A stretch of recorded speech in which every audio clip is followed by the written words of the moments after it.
So we've notified your subscribers that you're live, and um,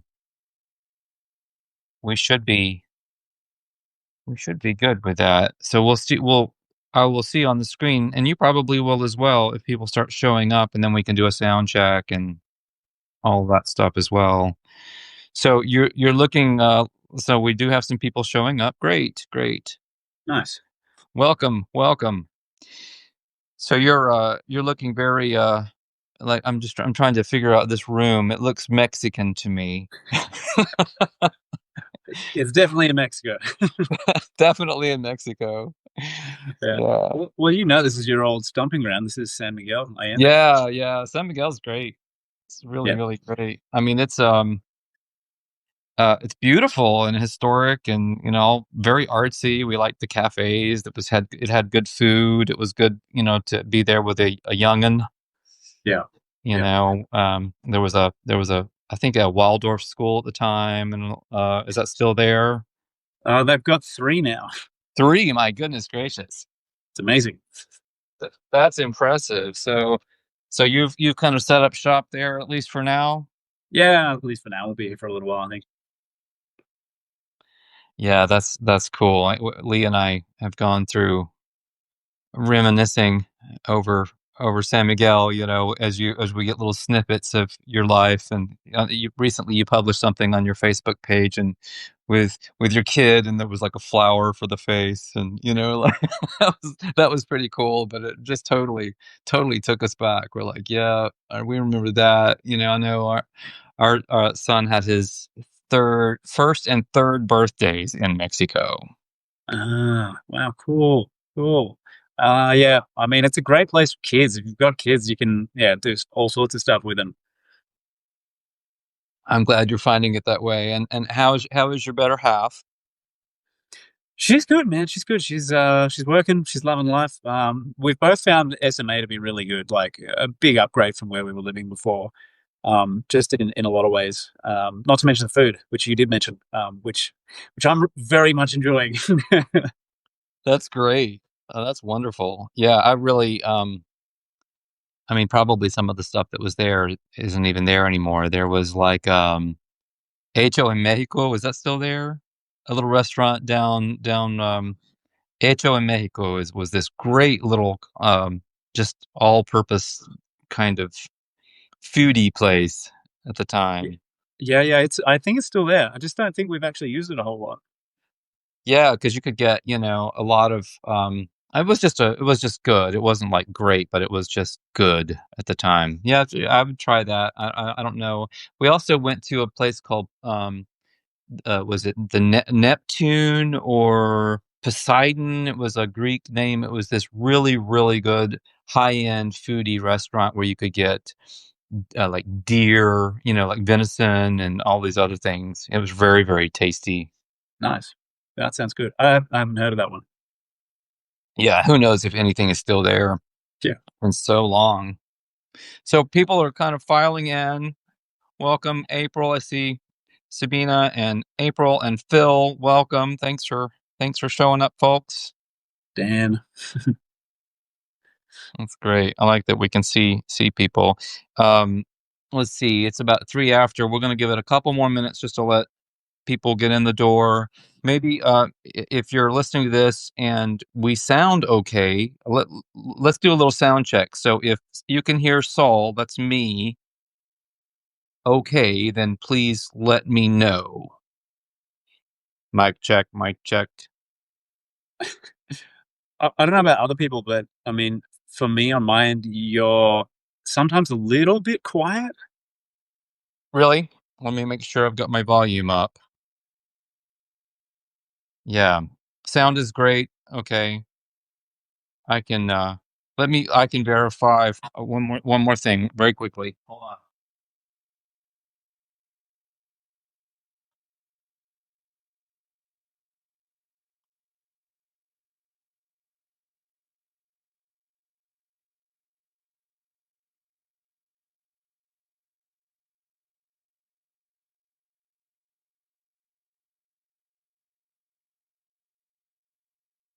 Loud and clear for Steve. Sounds great, April. Sounds great, Trey. Hey, Trey. It's good to recognize some of the names. All right. So is Brendan loud and clear also for people?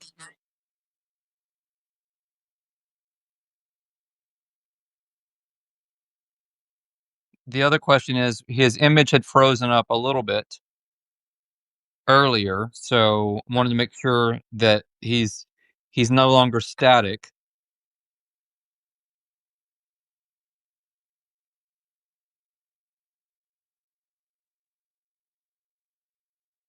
Bueller, Bueller.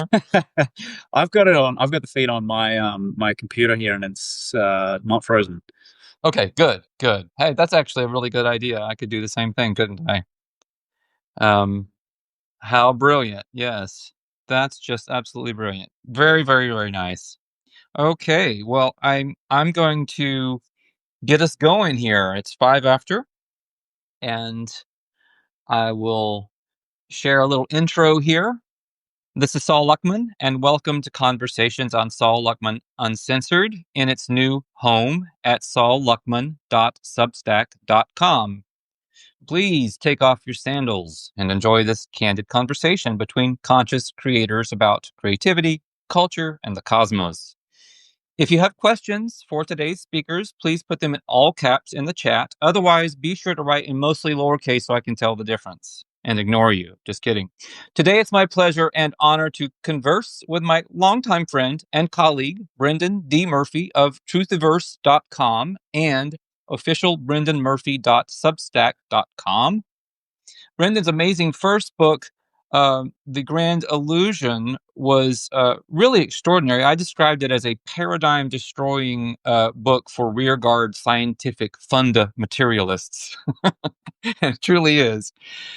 So yes, this chat, which I hope will include a preview of Brendan's follow-up book, which is in the works, I hear, will most likely put consciousness in its rightful place as the generator of quote unquote reality, and thus maybe even trigger some people. So be it. To avoid criticism, observed Aristotle, say nothing, do nothing, be nothing. I'd simply add that in the saying, doing, and being, I've realized that, in the words of Umberto Eco, to survive, you must tell stories. And for Substack channels to survive, they need subscribers and restacks. Just saying. All right. So thanks for joining me, Brendan. It's been like well, at least 2 years. I was going to say forever, but it's also passed very quickly in some ways. Wow, that's insane to me that it's been 2 years. Wow. It's bizarre, right? It's really amazing. Like, I know we've both been doing a lot of stuff professionally and personally, and but 2 years, goodness. Goodness gracious. Yes. Well, I mean, you've been busy. You've published more books this year than I have my whole life, I think. Yeah, well, I bet you they're not as well documented. You Mine's a definitely have different more of a different. scholarly edge. I did that in graduate school, and when I got out of graduate school and started publishing books, I'm like, screw that. I am not doing standard citation. I hate the minutia of that. But you're excellent at it. I don't love it either, but I seem to love the self punishment. That's right. That's right. You masochist. That's right. Well, that's cool. Did you I know that I gave you a read. I thought your book was very well edited when I reread it after it came out. The Grand Illusion. Did you have another editor looking at your work, or were you self editing? I mean, for this one, I've had it kind of peer reviewed by a colleague in the UK. We'll get it professionally edited when we put it through the whole, publication process. But I think actually there's very little editing to do, to be honest. That's awesome. So, what is the actual full title of this new book? This is the sequel to The Grand Illusion: A Synthesis of Science and Spirituality. Correct? That's correct. I mean, they're technically the same book, just split in two. So Yes. Yes. yeah, I really haven't finalized it. I was thinking something along the lines of, you know, secrets of death and immortality. Yeah, yeah, right up my alley. Yeah, I thought it might be. Yeah, so I don't know. We'll see. We'll see what we come up with in the end. What is your ETA on getting that out there? Well, I mean, I've been intending on, sort of like maybe the last quarter of this year, ideally.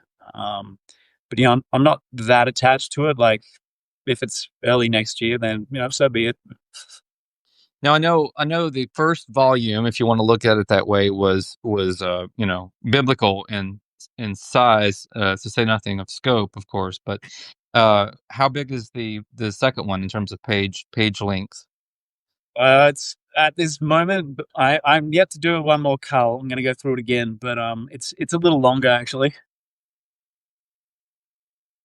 That that really makes it expensive to publish as a paperback, doesn't it, these days? Yeah, it kind of does actually. Yeah, but I mean, it is what it is. You gotta suck it up. I was never ever gonna write a short, like 200-page kind of book. It was just never gonna happen. Maybe next time. Yeah, yeah. That's what's happened to me is my books are getting shorter. I maybe as I'm getting older, the books are getting shorter. Losing my attention span or redirecting it, something like that. So Yeah, yeah. so you have You this don't have to. so you have kind of a working title concept around death or dying, afterlife, immortality, that kind of thing. Is that what I'm hearing? Yeah, pretty much it. It. I mean, it kicks off the launching point of it is the where book one actually finished. So it's a logical kind of progression from there. But obviously in since 2012, I've had that 13-year interval to continue digging into certain things. So yeah, it's gonna be, I think, pretty eye opening for a lot of people. You know, I mean, the first book was such a deconstruction of so many notions about the nature of science, reality, consciousness. What stands out for you looking back on that, through the from the perspective of, a decade later, or longer, I guess. I know that when I look back on Conscious Healing or Potentiate Your DNA, which I wrote quite some time ago, there's some cringe sometimes about some of the things that I said or the way I said it, or maybe even my thinking process. And then there are some like nice aha moments that, I reread it or someone presents me with a passage or, a screenshot or who knows what. And I'm like, who wrote that? That's pretty cool. So what stands out for you, good and bad, I suppose, in the first Yeah, book? yeah. I kind of I think the languaging of it would is different. For whatever reason, I think the languaging of book one was a little more, slightly more towards the academic side of the spectrum. Um, and not that it was, like hyper, but it was, yeah, some people found it that way, I know. And I think this next volume is a little more readable. So yeah, I think maybe that was partly because at the time when I was writing that, I think I was reading a lot of stuff that had been written kind of like 1800s, early 1900s, and it sort of it seeps in, and it influences the way that you form sentences. Um, so yeah, I definitely noticed that. I wouldn't write it exactly the same way again, but yeah, I don't know. I haven't, I see bits and pieces of it here and there. Occasionally, I'll like grab a little snippet and recycle it, kind of thing. But I haven't really kind of read it properly for a while. I think definitely I would see parts of it for, as being a little, maybe not as expressed quite, like you said, you maybe would have said something slightly differently. Now you would put it in maybe a more sophisticated or nuanced kind of a way. But I haven't found too much that I would, be like, oh my God, why is that in there? That's not right. That's like the message is the same and hasn't changed at all. Yeah, yeah, that's great. That's really, really good. I know that, I went through a period of time several years ago, and I actually kind of brought this up in my little book, um, Musings, which is my art book, and I was quoting or referencing William Faulkner, who in his 70s, I think he was the writer in residence at the University of Virginia, and he was asked by some student about, maybe As I Lay Dying, or one of his very early books, The Sound and the Fury. I don't recall which book.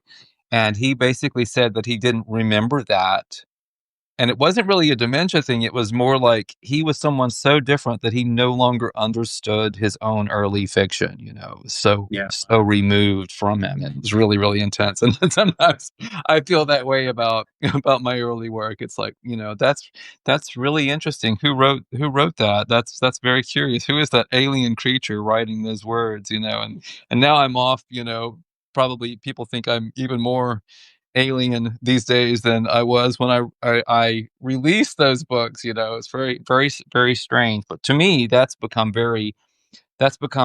those things have become normal that I wrote about, like DNA and DNA activation, wave genetics, all of these types of things. That's just how that's how this construct functions. It's like that's easy. That's sort of like kindergarten stuff. And now I'm off into other territory. Yeah. Yeah. Yeah. I feel like, the creative output in that book was, what pales in comparison to the creative output in the next installation. And then when I've got this one out of the way, I'll have a little, not a blank slate, but a little bit more creative freedom, because I won't be working from a huge, already mostly written manuscript. So, get a little bit more of the right brain, creativity going in there, and unleash a little bit more. That's kind of what I'm looking forward to for future writing. Oh, that's great. So do you think you will move into are you sticking with the nonfiction, and when you go down that path in your mind? Yeah, yeah, for sure. I can see. I'm not a fiction guy. I haven't figured out a story. A fictional. There's nothing there. There's nothing there. I live solely in the nonfiction section of the library. I don't know. That's all. That's just the way it is. But maybe one day down the track, I'll have a lightning bolt and figure out a way to write TGI book one for 6-year-olds or something. I don't know. Oh, that's very, very cool. I was on a bike ride today, speaking of the lightning bolt, and I just had a complete idea for a novel pop into my head, and I kind of processed it over the course of an hour-long bike ride. And it's the way this is the way stuff happens with me. I go for long stretches, and I'm absolutely empty, creatively strung out. I'm just not there. I don't have an idea worth writing about. And so I don't write. I know there are writers who sit down and write no matter what. And I'm like, I'm just not like that. I don't do that. I don't write when I don't have anything to write. But when the idea hits me, then, you know, I know I should be writing it. So I got really a real big download today, which is really a recipe for a lot of self guilt, because I don't plan on writing this book anytime soon. I have other projects at the moment, so it's going to hang out in the room with me like this elephant watching me out of the corner of its eye for however Yeah, yeah. long. At this point. Work on me, soul. Write me, soul. Write me. That's right. It's really, really intense. So, have you had any sense of well, the question that I'm trying to formulate is there's a lot of weird energy that's been going on in this particular Mercury retrograde. Have you picked up on any of that? I've had such weird encounters with rude people online mostly. Have you felt like a lot of tension in the air? Um, well, I have to ask you, man. I'm never on the ball with this. When did it start? The retrograde. When did it start? Was it about a week and a half ago, something like that? Oh, okay. I honestly, I mean, my whole year's been such a roller coaster ride. It just, I, I'm not noticing anything I different at this think they point. call that fatherhood. Father, exactly, exactly. You 1 minute heap on the floor, the next minute you're riding high. It's retrograde or not. I'm just doing my thing in my little bubble here. But yeah, I do go through phases of that. Like it's like when it rains it pours, right? You have one bizarre exchange with somebody, and then you have another one, and then another one, and you're like, what is going on here? This is bizarre, and then it just stops. But right now, yeah, I'm not really having any like obvious kind of retrograde stuff going on, other than maybe I don't know, maybe like emotional collective stuff. Who knows? But I need to do a better job of tracking those things. I'm just not onto it. Well, sometimes I wish I weren't aware of it and I could just ignore it, and what happens happens. Other things that we become acutely aware of over the years include, for example, uh, solar flares or geomagnetic storms. These always fritz electronics, and they also fritz human behavior. You get in Mm, it's weird traffic situations. I go out and ride my bike, and I'm nearly run over 4 or 5 times. And the kind of stuff is going on. There's a lot of me that just I wish I weren't aware of it, but I can also feel when those things happen in my body, which is very, very odd. I am mm, so energy sensitive in a way. I mean, I'm not weak or fragile or anything like that, but I can just feel energy so uh, cleanly that when there is an electromagnetic pulse, I usually feel it before it happens. mhm, And it's just really, really something to experience. And a lot of people in my little inner circle, people who I spend time with in my private life, have become aware that I can do that, and it always freaks them out a little bit. yeah, man, that's a good skill to have. All right, yeah. I mean, right now I'm saying this as there's a really hectic wind that's just kicked off here. Um, yeah, I don't know. Interesting. Maybe I'm feeling maybe some of the frazzle I've been having lately is to do with what you're talking about. Yeah, there's been some of that going on. We've really been in a solar maximum for a while, so we've been getting bombarded with a lot of energy. And what I think that does is the way it works. You have like the electric universe theory and all of that for as something that I'm aware of, and the how you might have a kind of like sort of a plasma type of thrust out from the sun. But then what I think that actually does is it has a non-local torsion component that it pushes out. So that's the first thing we get, and we get it instantaneously. We don't have to wait for anything. And Yep. that's what I feel. I feel that torsion wave before it ever gets to us.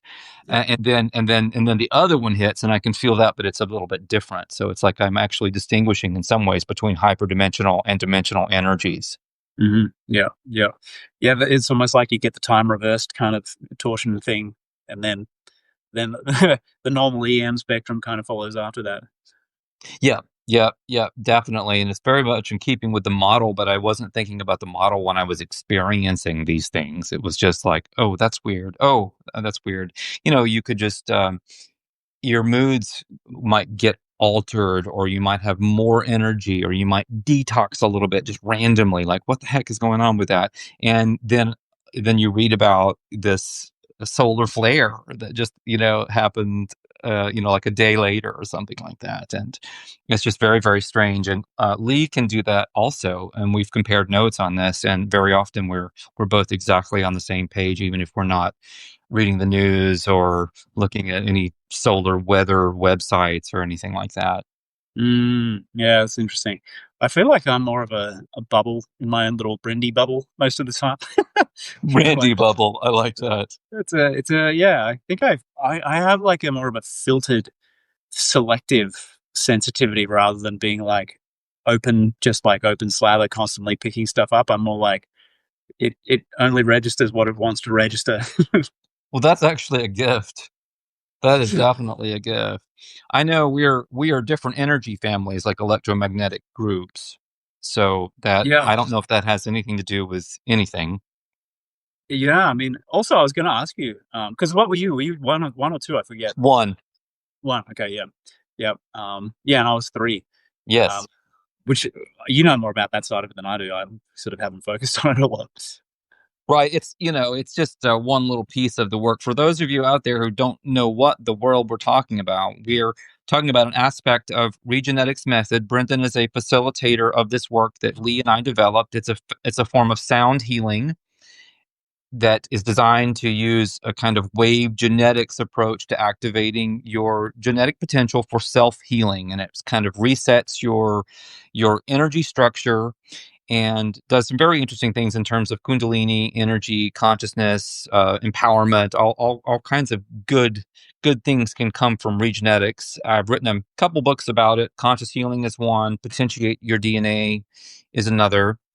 And what we're talking about specifically with energy families is something that Lee and I got into many years ago, where we discovered that there are 12 different groups of humans on the planet who have what, I use that word in quotes because who knows, um, that uh, that actually have different energy structures. We've been taught that everyone has these chakras and they're aligned, and the throat chakra means this, and the heart chakra means that. And basically, we threw all of that out the window with our kinesiological testing, and came to the conclusion that these different families, their chakras have different purposes and energies that they um, that they emit and receive. So long story short, so Brendan is one family, I'm a different family, and it makes for slight and sometimes not so slight differences in psychology, outlook,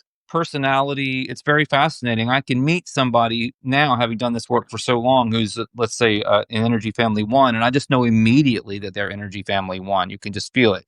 They tend to be very, very charismatic, very gifted in the leadership uh, category when they're in alignment.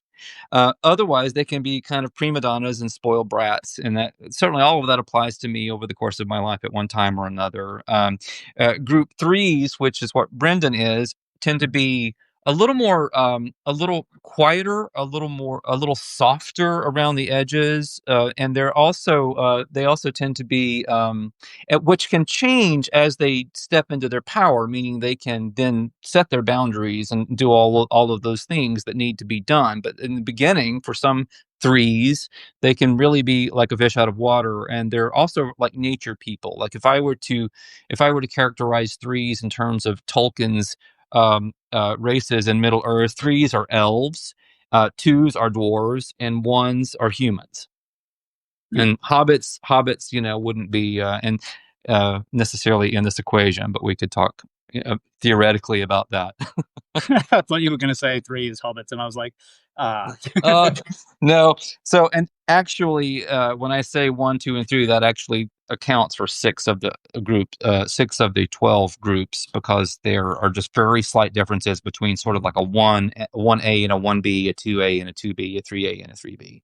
So, anyway, it is kind of interesting if you're into this kind of thing and wanting to add some perspective to things like human design and astrology, and even Chinese medicine and its understanding of the different facial structures and that kind of thing, then this would be a nice feather in your cap. So check out Regenetics. You can go to Yeah. phoenixregenetics.org to learn more. And it was interesting because I remember, I think it might be conscious healing. Didn't you say that there were, initially, so there was the three groups, only the three groups were attracted, like the one, two, and three were they were the only ones who were attracted or drawn to that type of work, the regenetics type stuff. And then did you figure out like the one A, B, and, C kind of later on? No, we had all of that in the beginning. We had done a ton of kinesiological work when we were doing allergy elimination techniques. So we were seeing a bunch of different people. So we actually saw people who were 4A and B, 5A and B, 6A and B, because it wasn't Regenetics. It wasn't set up like that. What happened when Regenetics came through, starting with potentiation, was that somehow it repelled people who were in groups 4, 5, and 6.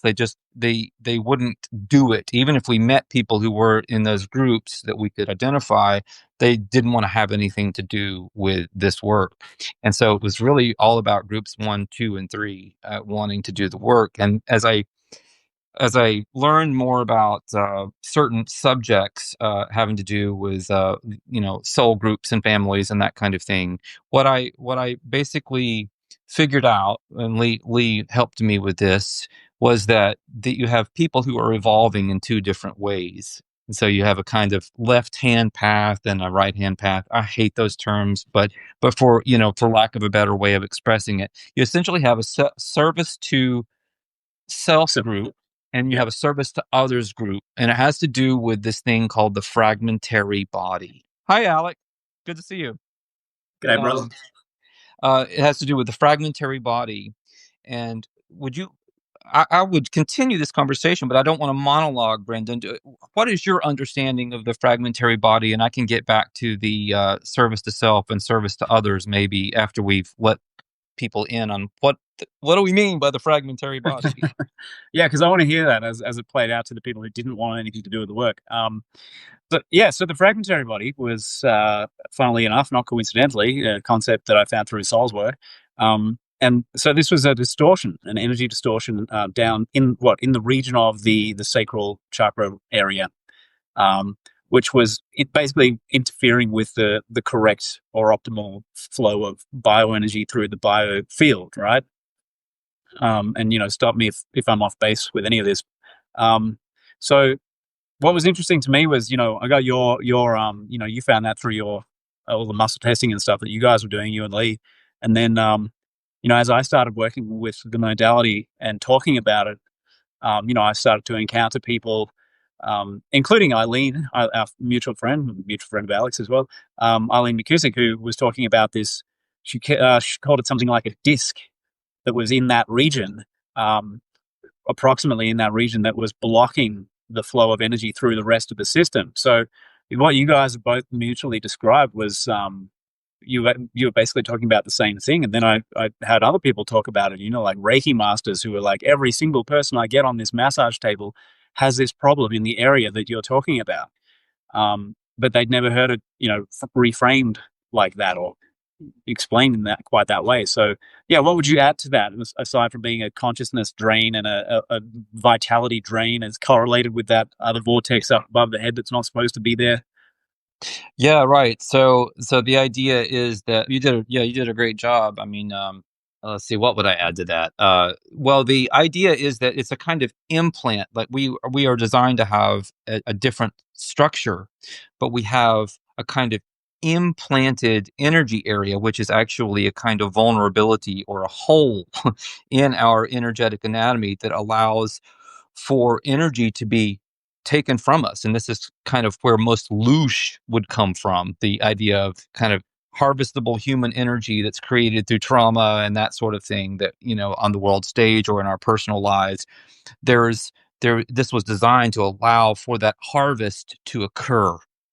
And then that in my writing in The World Cult and You, and in Get Out of Here Alive, and in my new ebook, Out Through the End Door, I talk about the structure of the world as being kind of a pyramid with a archontic being, an inorganic being, a creature, an apex predator from the dream world, sitting on top of the apex of the pyramid, siphoning off the energy of the world.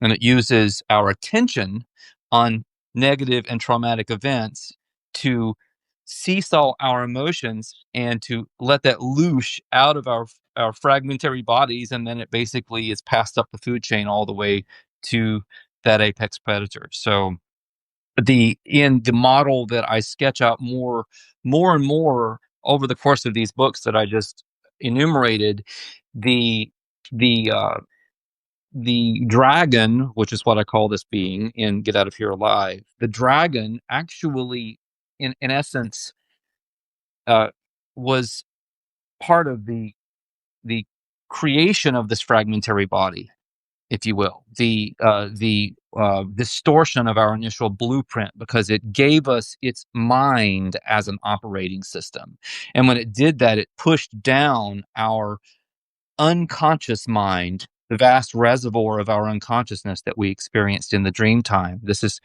recorded in the story of the Garden of Eden, where the serpent appears, and in exchange for the apple from the tree of knowledge, we it basically gives us its mind. That is the trade off, where we open our eyes finally, and we achieve individual consciousness outside of the group unconscious mind. And I don't use unconscious in a pejorative way. I mean, it's a super powerful reservoir of being and gnosis that we were separated from. And so all of that was kind of pushed down into anatomically, I think of it as actually being pushed down below the second chakra where the fragmentary body. It's like our subconscious is literally sitting down around the anus. So, Right, and we don't have access to it with our what we think of as our conscious minds, right? So to bridge the mind with the reservoir of the unconscious, we actually have to reconfigure ourselves energetically.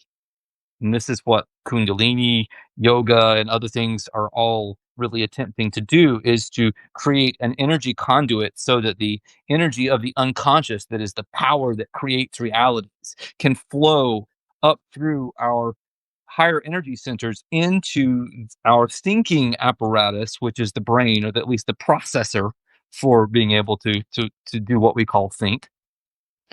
So the what we discovered with regenetics was that you can reconfigure that with a form of sound healing so that the entire energy blueprint just resets. And then suddenly you don't have that fragmentary body, and the energy of the unconscious can flow up through your energy structure much more effortlessly and without harming you. good explanation. Mate, I might have to run downstairs where it's a little bit quieter. Are you able to just hang tight for a second? Absolutely, absolutely.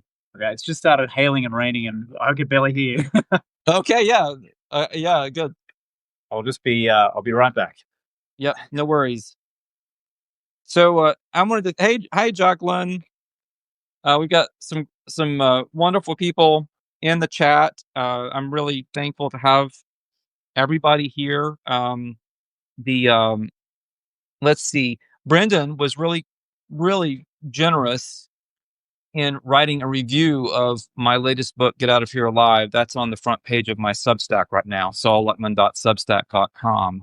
So do give that a read. That was published in the current issue of New Dawn, which is a wonderful magazine out of Australia. So do check that out.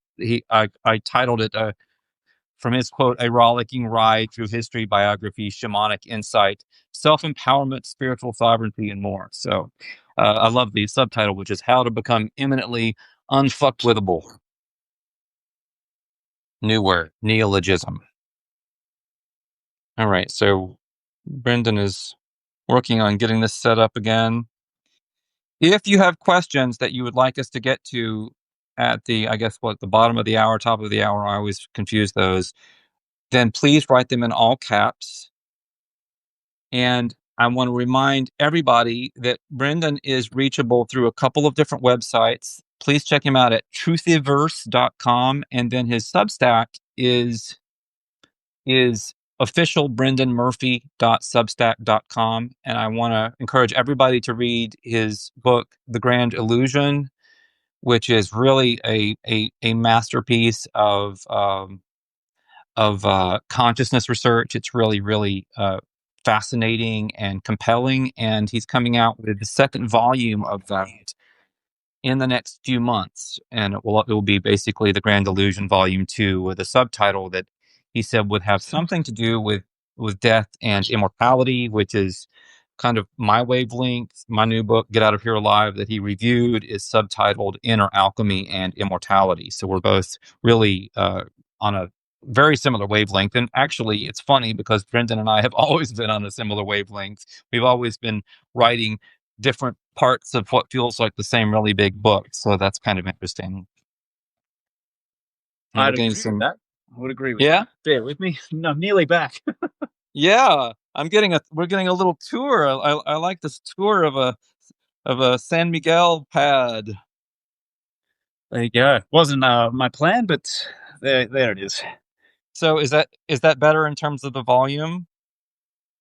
It's a little less hectic with the rain and the hail in the background. We'll see how we go. You got some weather. Yeah. One of the things that happened when Lee and I went to Brazil years and years ago, as we were developing regenetics, I literally left. We left in the middle of our winter, and I didn't know if I was going to be coming back. I was so sick at the time, and I was going on this kind of shamanic wanderhar with that Lee had just signed up for courageously, to to join me in a place she had no knowledge of, and she didn't really speak the language. And we went down to Brazil, and we had so many adventures, and we had the very strong perception as we were being led to the place where we were to receive these codes to do these activations, we were being chased by weather spirits.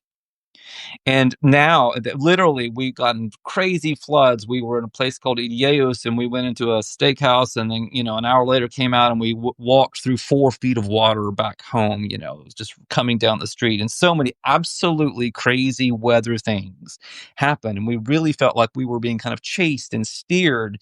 At the time, it freaked us out. In retrospect, we wondered if we were actually being guided in some strange way. But it's interesting, very often when I'm having a meaningful or important conversation with someone, crazy weather will just erupt. So what happened with you just now was completely par for the course.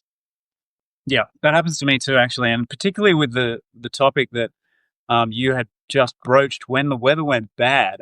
This happens to me quite a bit as well, where it's like, oh, I'm always going to have a chance to talk about this. Oh, no, something's happened to scupper that and snuff it out, like it doesn't want to be discussed. So did my explanation of the unconscious in relation to the fragmentary body and the conscious mind, did that make sense? I know that's a huge topic, so I was giving the Reader's Digest version. Yeah, I mean, it's super relevant to what I'm doing as well. The whole sort of, I was a bit distracted by the weather as I was trying to listen to you, but what you're talking about is the sort of what I would frame as the collective consciousness, operating system, being this thing that some people call, the demiurge, or the dragon, as you refer to it as well. And talking about that in a way that's more meta and kind of rational, without being distracted or hypnotized or beguiled by the sort of the surface level appearances of its various manifestations. That's very close to home to me. That actually comes up in the very last chapter, towards the end of the last chapter of this second book, where I'm like, let's just kind of unveil that, because it needs to be done, even though it's not absolutely 1,000% central to the investigation into the afterlife. It is at the same time as well, but I just kind of skirt around it a little bit. I deal with it just very succinctly, and then kind of set the stage to really pull back the hood in subsequent writing. So yeah, anytime that subject comes up, I'm like, I'm ready to go, but something else has other ideas sometimes. So say a little bit more about that. If you can do it without a spoiler, in terms of this new book. I'm curious exactly how you were approaching this subject matter. You were talking about the unconscious in some way in relation to the conscious mind. Yeah, I mean, just kind of following from what you were saying, where you're talking about, I remember you were talking about the fragmentary body being this kind of like implant or installation. And then, you've mentioned Castaneda's work, and, a whole bunch of other things in your writing.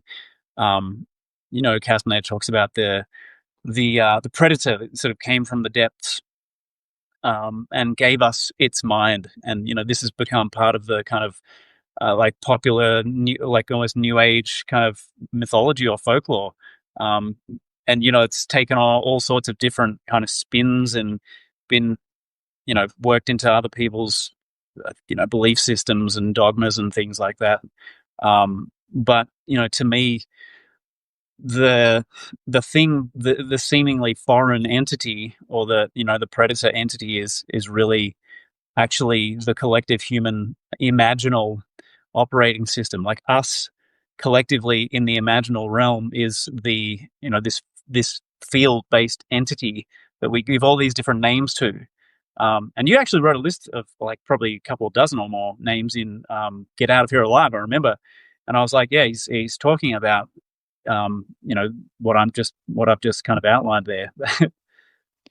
Yeah, right. So you had written this great article that I cite in this book, and it was the title was Archons on Netflix, and it was about Stranger Things, and it was looking at the Mind Flayer, and I was saying how this dragon, this demiurge, this Lord Archon operates kind of like that. It basically takes over your mental processes, and you're not even aware that you're not thinking with your mind. And then you could say then that it lives through the people that it has possessed in a way, and that is its true existence, or at least our way of interfacing with its existence. Yeah, And it's very curious because it makes us really responsible for dreaming a certain kind of world, imagining a certain kind of world into existence using its prompts. And I go into how it uses mimetic desire and mimesis to steer the human herd in certain directions. yeah, yeah, absolutely. And I think took me a while to kind of realize like this dynamic is probably kind of a function or a result of the collective human like biological evolution, and as we have changed through the ages, that entity, that collective side of us has also changed, but also it also hasn't changed that much in a lot of ways. Like it still retains its basic kind of like survival imperatives, like stick with the herd, don't get kicked out of the group. This collectivist kind of imperative that makes people act like sheep or zombies, um, even when there's overwhelming evidence that that's a bad idea. Right, right. And so it is living through us. Like we are, it's the kind of like in a sense the software installed into our minds, and then it lives through us as the human devices playing out the scripting, the programming, and then unless we kind of become a little more reflective and self-aware, we remain oblivious to the fact that we're being driven by something else, this collective entity. Yeah, I'm really, really glad you're going into that material in this book. I think you'll do a great job. I'm very eager to read this now, and it's important to have other voices talking about this material because without this knowledge that we're sharing right now, I don't think it's possible for humanity to create a better world. I think we will always be on the hamster wheel of the dragon's own mimetic creation that we're responsible for. Yeah. Without figuring out that we can go in and actually reprogram our energy, we can take our power back, we can stop being loosed, we can build power in a certain way. I talk about creating your own internal philosopher's stone, and we can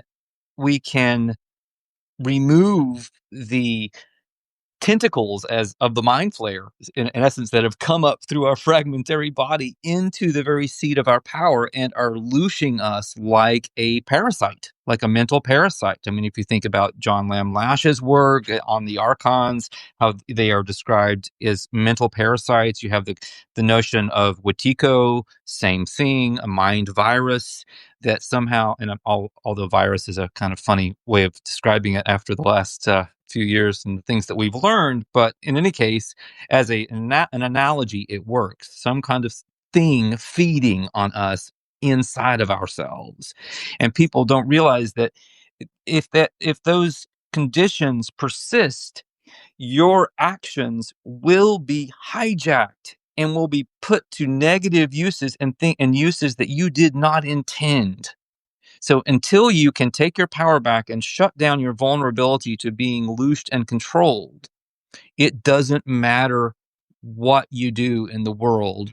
It won't have a lasting effect to change it for you or anyone else.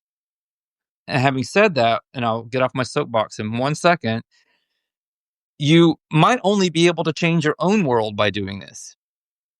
I'm not saying, you're going to change the collective dream by taking back your power. but you will certainly change your own experience of the world by doing so. And if enough people were to come together and do this and then align their mimetic patterns, they could change the world. I just don't necessarily see that happening, and I'm not sure it's the purpose of this place. Yeah, yeah. I don't necessarily think it is either, to be honest. There are just so many sources of information that indicate that it's really kind of not about that, but it's more the individual journey towards self mastery. For want of another way of putting it, but it's sort of like also you can look at it as just a this kind of like simulated video game that is only there because it's a mode of exploration and expression and experimentation to see, like what happens. What happens if some immortal consciousness dreams this simulation into existence and then inserts itself into it to become a little, player in the video game, a little avatar, and then see what it can make of itself in this new environment, what it learns about itself, what it experiences, and all that sort of thing, and then ultimately, from what I can tell, and a lot of people won't like this probably, but there doesn't appear to be any kind of actual intelligent divine oversight kind of architecting, designing the whole thing or guiding it. It's more like you get injected into the video game and you kind of, in a sense, on your own and have to make the best of it. And then when you log out from the game, it's all good, it's fine. But yeah, it can be quite hellish for a lot of us in the game while we're in it. Yeah, not a lot of what I would call intelligent divine oversight. Wow, you were just on a roll there. That was beautiful and so incredibly spot on. I resonated with that absolutely. Have you? You probably haven't because you've been busy as heck. But have you had any chance to look at any of the material from Out Through the Indoor, which is the sequel to Get Out of Here Alive? Unfortunately, not yet. Okay, I didn't think so, and I would not have expected you to. But this is where I got into this long, well, not terribly long, but in early in this book, I talk about Keats's understanding of the veil of soul making. John Keats, the English poet, and this is where a lot of my literary background comes into play. As I can look at some of these old pieces of literature and see within them the seeds of a lot of current thought on these topics. Sort of like you're talking about earlier, you've read all these old books and now you're trying to translate it into modern lingo. So I sort of found myself doing that. So Keats basically said that we're in this veil of soul making.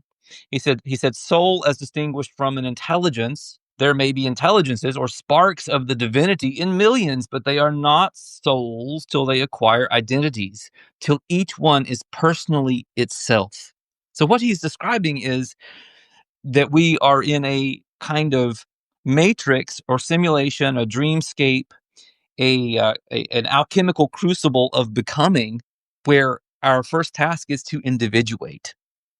And that is the first goal. And it was really interesting because just yesterday, somebody reading this book who I'm sure has had healthy or unhealthy heaping doses of this soul trap business and victim me and victim woe is me type of sort of victim consciousness.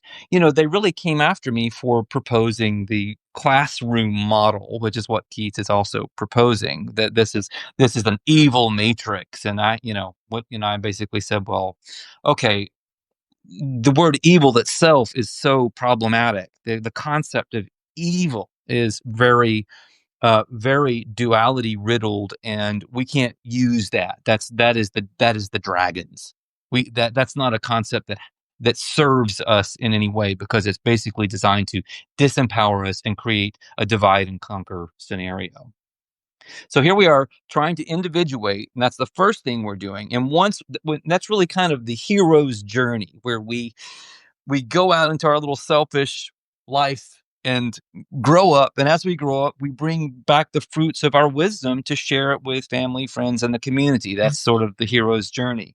What I'm writing about in both of these books is, in a way, the second hero's journey, which I call the ultimate hero's journey, which is when you've individuated, the next thing is to actually matriculate from the matrix, to use the matrix to be birthed out into infinity as an immortal consciousness. And that is the process of becoming an immortal.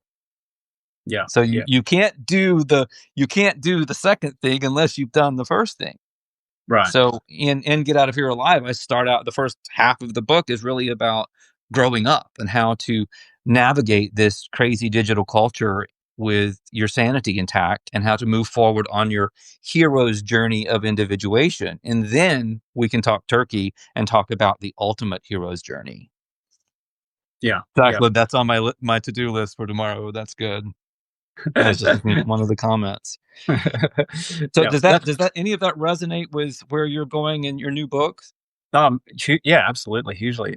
Because it's, I think that's basically more or less what is happening. And again, me doing things the way I do, pulling on many different sources of information, but it's kind of like we're in an exploratory exercise here. This is an experiment, if you like, but it's like blindly done. It's not an experiment that's being architected by a divine intelligence or a diabolical intelligence.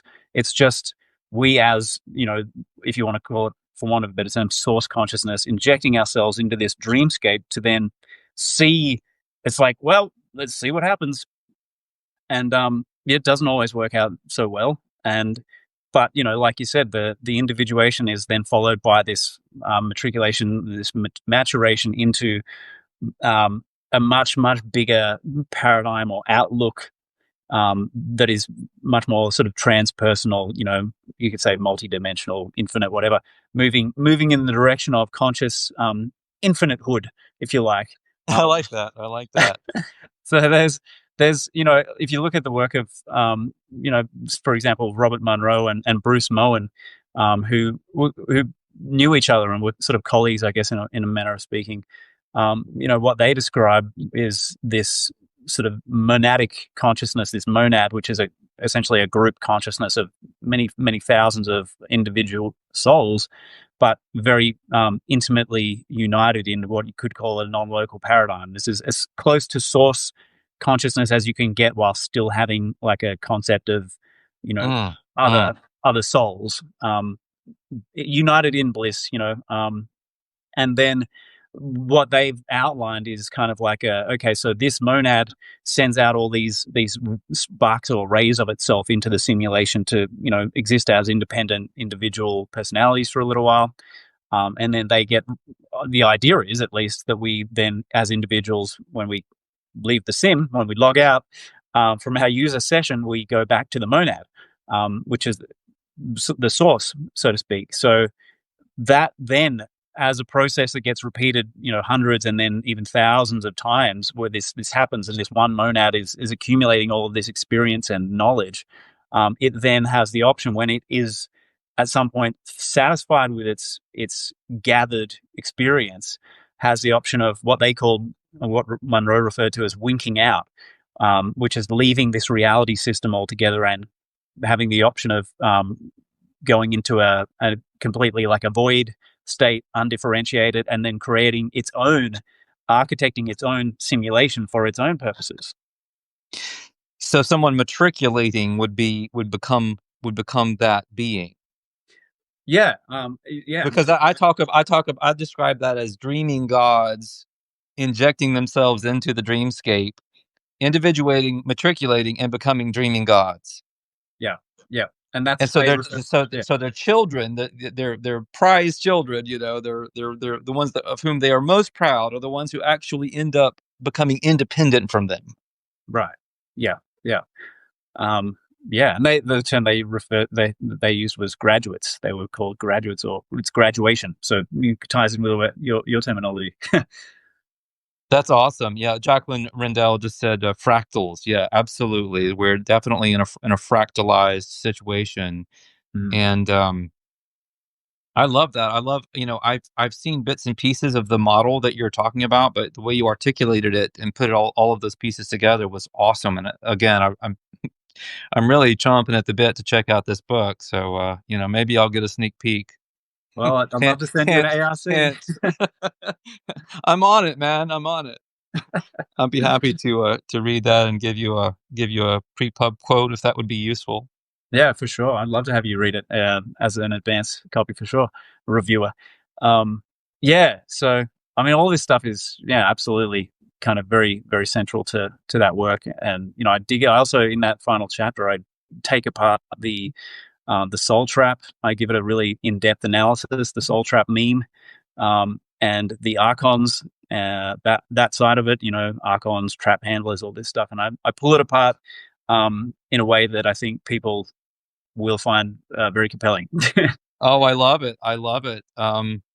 God, so many thoughts about that. It's someone had mentioned that this place definitely feels like a prison, and you know, it said that in the comments, and I mean I get it, and I've been there. I just think that's a stepping stone on one's individuation process. There comes a point at which you realize that the archon is actually here as your teacher. It's your sensei in the dojo of hard knocks of this life, and it's going to beat the crap out of you until you figure out that it's just you. Really, Yeah, that's the ultimate lesson of the shadow, is just knowing that it's there's only one of us here. yeah, yeah. It's exactly like in the Matrix film where Neo and Agent Smith are fighting in the subway, and Smith throws Neo against the wall, and where he hits the wall or somewhere nearby is the word shadow, and that's not an accident. That is amazing. That is absolutely amazing. Yeah, that's crazy. Absolutely. Well, maybe I was just gonna touch on one thing briefly.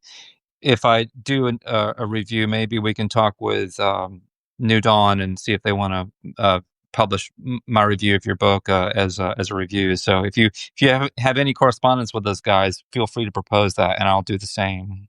Yeah, I just was emailing David 2 days ago, so I'll mention that to him. Yeah, yeah, I'll do it. I'll be happy to do that. So you can give me a timeline and all that. Um, Awesome. I know we just got to 7 o'clock, and I want to open up the floor to questions here in a moment, but I also want to follow up on this service to self and service to others concept. And let me just briefly lay it out like this. It's all good, whether you're evolving in an unselfish or a quote unquote unselfish or a quote unquote selfish way. Doesn't matter. You're still moving forward. You're really attempting to do this individuation and matriculation business that we've been talking about. And you're doing it with respect to your own energy structure, so that people who are in groups, energy families 1 through 6, have a structure where they want to actually lose the fragmentary body and create more of a unified field, so that they can access that monadic consciousness more easily as they individuate and matriculate. And so that is the fitting way for them to evolve their consciousness, their energy structure. That's my take. Conversely, people who are on the path of service to self, they want to maintain separation because they use that as a fulcrum for their own evolution. And it's also a very powerful mode of moving forward. And here in this matrix, the kind of yin and yang of the service to others and service to self crowds actually interact very productively, um, in many ways, by stimulating each other, almost like teams playing against each other, to evolve and to up their game and to get clearer about what's going on. Now, of course, the dragon uses this divide and conquer scenario beautifully to actually take the Mickey with, with both. I don't know if that's the right phrase, but to really in some ways disempower both groups at a collective level. So they end up chasing a lot of rabbit holes that don't mean anything, and that's the whole mimetic design of the construct, in terms of the construct being a kind of sheeple corral, because basically the sheeple aren't just the path of service to others; it's also the cabal. They're also a bunch of sheeple. Only at the very high levels do you get people who know really anything about what's going on. That's my take. So I hope that's helpful to people and understanding my position and the kind of regenetics model of these two evolutionary paths. I would add to that if I could quickly. I would love that. Um, you mentioned the cabal and the people at the highest levels. I mean, they're like you. I think you just said that they're basically puppets themselves. Like they have a certain level of access or perspective because they're more at an architect kind of level as far as the worldwide kind of manipulation goes. But above them, there's really kind of nothing other than the collective field entity itself. And it's funny because my mate Nick has worked with Nick, who did the book review for me. He's worked with government agencies in the UK. He's interfaced with high levels of corporations and things, and he was never able to find any kind of like intelligent, overarching guiding force. And then he mentions in one of his books there was an FBI investigator who had, there'd been this huge FBI investigation into these conspiracies, and they'd found that there seemed to be this like demonic kind of like driving force behind things, but it wasn't conscious. It was an unconscious kind of collective thing, and people are just being puppeteered by it. Well, that is interesting. So that's almost a validation for some of the concepts that we've been discussing. I like to say that at the end of the day, even the the the major minions are just dragon food. Yeah, totally, totally. Yeah, Yeah. whether they know it or not, right? So this has been wow. I mean, I would have expected nothing less from us in terms of the subject matter we would take on in a discussion like this. But let's go ahead and open it up to a few minutes of questions if we have any from those hanging around. So if you have a question, please write it in all caps. And if you don't hear if you've written it and I'm not responding to it, maybe I missed it in the feed and write it again, please. So if you have any kind of question for me or Brendan or both of us about, certainly this material that we've been talking about, this general subject matter. And in the meantime, so the you said Nick had written the review for you. He actually reviewed the manuscripts. Oh, that's the guy who reviewed the manuscripts. Awesome, Yeah, awesome. yeah. That's very very exciting. Yeah. It I'd like to think that it's possible with your work and my work and some other people out there to really begin rescripting this whole narrative around the soul trap, the reincarnation trap, and uh, to empower people more because it's amazing how something that seems like it should be for the benefit of everyone, like this reincarnation idea, can be just taken and rearranged and turned into something very limiting. Yeah, yeah. Very self-defeating. Very And self-defeating. and it's really wild, like anything else that I've experienced. It's I stole this from you in a I think in an email or I don't remember exactly, but I'd gotten one of your emails and I thought it was hilarious. You were basically starting out the email saying, thank you, dear reader, so much for just opening this email because, I write about some heavy shit. I'm paraphrasing. And the fact that you're willing to look at what I'm saying is very important to me. Do you remember saying something sort of along those lines? Yeah, I vaguely remember something like that. Yeah, It was really funny because I feel like that all the time. Like people will go into all of this kind of popcorn cultural stuff or sort of facile theories around the soul trap or whatever, and they'll just eat it up and eat it up and eat it up, but they won't look deeper in a way that would empower them if they only knew. They will just skate along the surface like a water strider on the water, just never getting into the depths of what's actually going on. yeah. It's. I mean, it's pretty confronting too. I mean, like there have been times where I've been reassured by what the perspective that I've developed, and then at other times kind of quite disturbed by it. And it's not for the faint of heart. I mean, but at the same time, why would you adopt such a self-defeating mindset as the black pilled sort of soul trap crowd who are literally creating a new religion based off of old religious programs. They're just giving it a new kind of skin, a new brand, rebranding it a little bit, merging some concepts, just throwing all these different ideas into this conceptual bucket with no regard for coherence or logic whatsoever. And and then they end up with this kind of mishmash of incoherent ideas that are in the end not just incoherent but just completely disempowering. Like you gain nothing from investing in that kind of perspective other than being able to say, well, poor me, I'm a victim and nothing's my fault, I've got no power here, and that's just, to me, I I can't understand why you would. I mean, I understand that giving your responsibility away, abrogating responsibility, is a relief to a lot of people, and we've seen the sheep-like behavior of so many people, particularly the last 5 years. So I get Yes. most people don't want to be accountable. So I guess that then that's an alluring kind of a conceptual trap for them. Oh, you're in a soul trap. It's not your fault. Your life's not your fault. Nothing's your responsibility. You can just sit there and feel bad for yourself and complain until you die. And then, well, then what? You're going to be like then what? Recycled. But yeah, you're going to be recycled. And I mean, if you want to see a like an absolute takedown of that whole new religion, it's the last chapter of that second book. Well, I'm really looking forward to that because that is a real pet peeve of mine is that whole mindset. I'm kind of like, it's sort of like when in the whole, mimetic struggle between germs and terrain, right? Like, if you're going to choose one, if you're sort of creating this reality for yourself and making yourself susceptible to one model or the other by using your attention that way, why wouldn't you do it in an empowering way where this stuff can't hurt you? Why wouldn't you do that?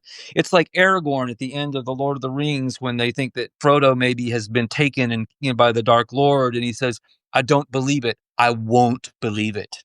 Yeah, yeah, Because he knows how powerful belief is. And so he risks his life to save Frodo that he is choosing to believe is alive. Lo and behold, he's alive and they save the day. yeah. Yeah, exactly. And was Frodo dead or alive before? Was he captured or not captured before he before Aragorn made that choice? Exactly, exactly. Did they change the timeline? Yeah, yeah.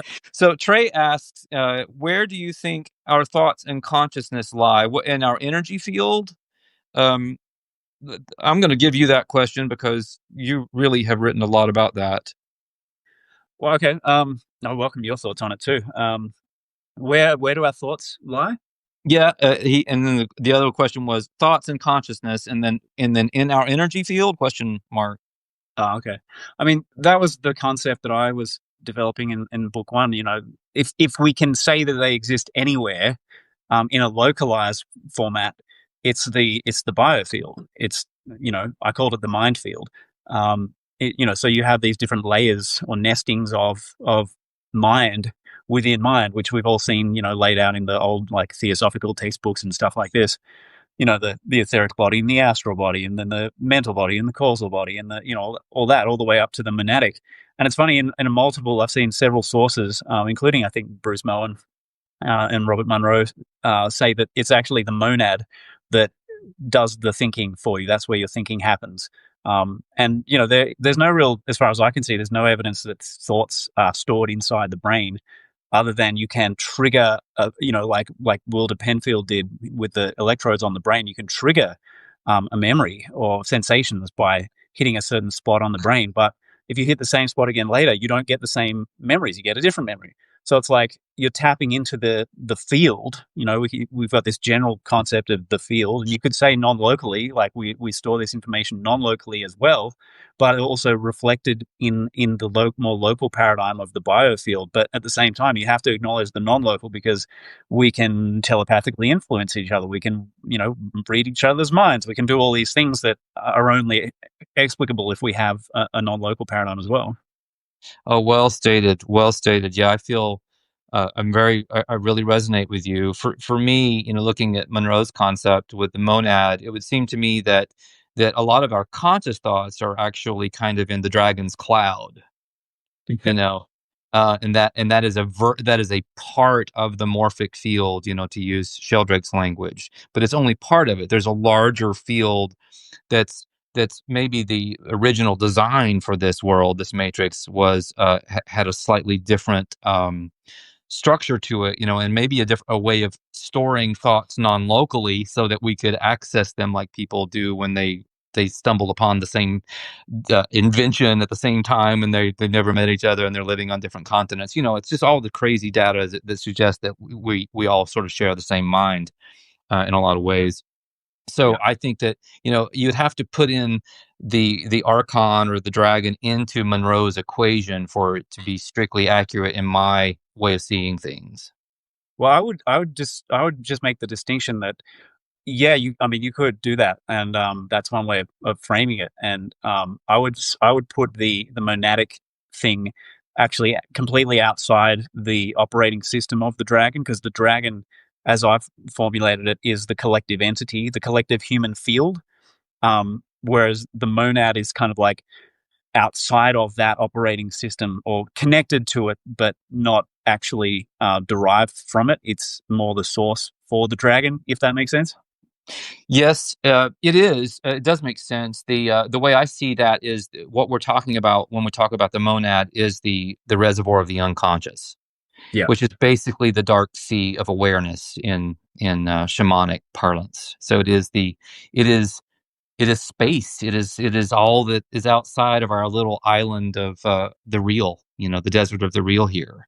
And so it's also consciousness, consciousness at an infinite and eternal level. Mm. Yeah. Yeah. Yeah. So like, yeah. And I don't really dwell on this a lot in the second book, but I look at it as, we have the human entity, the physical, like, human race. The reflection of that in the imaginal is the dragon, the collective unconscious, which is hosted in the planetary field. It's a cloud based server, if you like, the collected entity, and then that's hosted within the broader infinite, unstructured, if you like, field.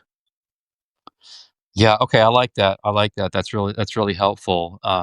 This is really good for me because a lot of what I'm doing right now is I'm learning how to do all of this inner alchemy and to go to some of these places and see these things and to actually go into a kind of lucid waking dream without going to sleep. And so it's very I'm actually seeing and experiencing many of the things that we're talking about, and it's very, very bizarre, and it's like entering into that pure monadic energy of the consciousness field, and it's very powerful, and it can overwhelm you very quickly. It's why we go to sleep, is when it hits us.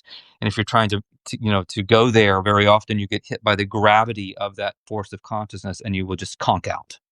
you Yeah. know so one of the things you're learning to do in the inner alchemy work is just to stay awake, not go to sleep. There's no real need to lucid dream. You learn how to dream awake. Yeah. Yeah. Yeah. Exactly. You put yourself into the same brain states without losing consciousness. Yes. And then you have so much more control over it, and it's a lot safer. Mm. Yeah. Yeah.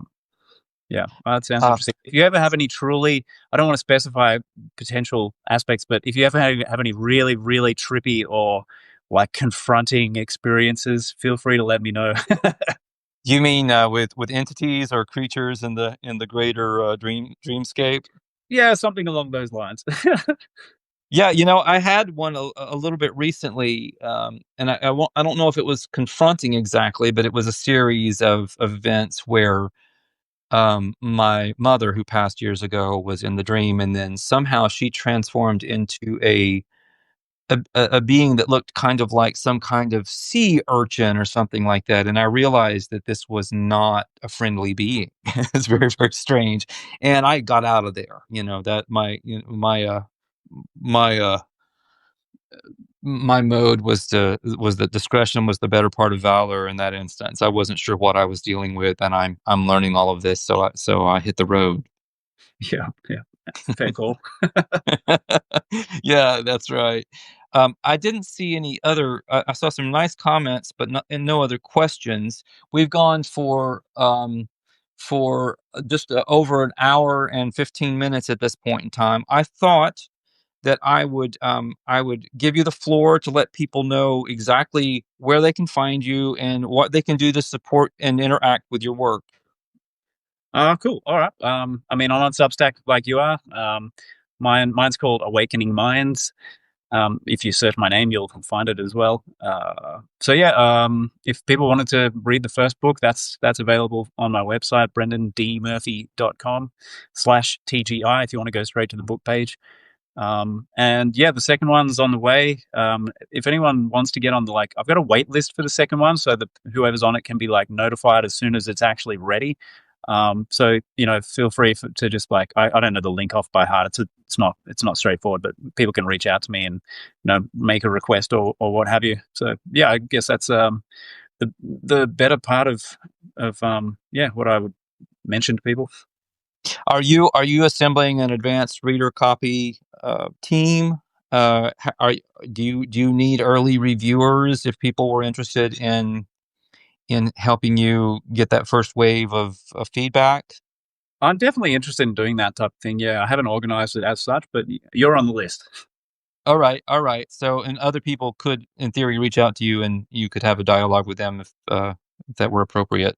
Yeah, if someone wants to help put the word out and they want to advance copy, yeah, that'd be great. Let me know. Reach out. Yeah, my what I realized was that in marketing, Get Out of Here Alive, is that it was very important to give the book a long runway, and to really put it out there over and over again, and to get enough people interested in reviewing it, because you'll get, like, I had hundreds of people sign up for the review copy, and I ended up with, like, 50 of those people actually reviewing it. So Mm, people are very untrustworthy in that way, but it is what it is. So you'll just for you, I think the attention span has just gotten so much more fragmented. There's so much more choice. So you definitely want to make sure you get as big a pool of potential reviewers as possible, so that it can start off fast. good tip. I'll definitely keep that in mind. Yeah, and maybe we can talk again. When the book comes out, and we can, and I've read it and everything, we can take this conversation to a different level. I would just say that, um, in terms of supporting Brendan, supporting me, please subscribe for free to our Substacks if you haven't already. Please follow us on our Facebook and Twitter and Instagram worlds, and interact and restack stuff here on Substack that you find interesting. This chat will be made available at the end of this discussion, so you can actually go there and restack it, even in a few minutes, if you're still listening. So you can check back in, and it should show up on my Substack, saulluckman.substack.com, and you can actually restack it, and you can share your thoughts on it and that kind of thing with a note, and that would be really, really, really helpful in getting out the word of this new platform for Luckman Uncensored Conversations, and also in just helping um, get out we'll get more exposure to these ideas that Brendan and I are bringing to the table. So I hope you all have enjoyed it. Thank you, Brendan, so much for everything, and I look forward to our next chat. Thanks, mate. Appreciate it. It was good to have a chat. And yeah, I think next time we'll be able to go to a whole other level. Let's do it. Yeah, let's do it, and say hello to the family and to San Miguel for me. Cheers, brother. We'll do that. I'll go and eat some cake for you and say hi to Lee. All right, we'll do. All right, mate. Cheers. Cheers.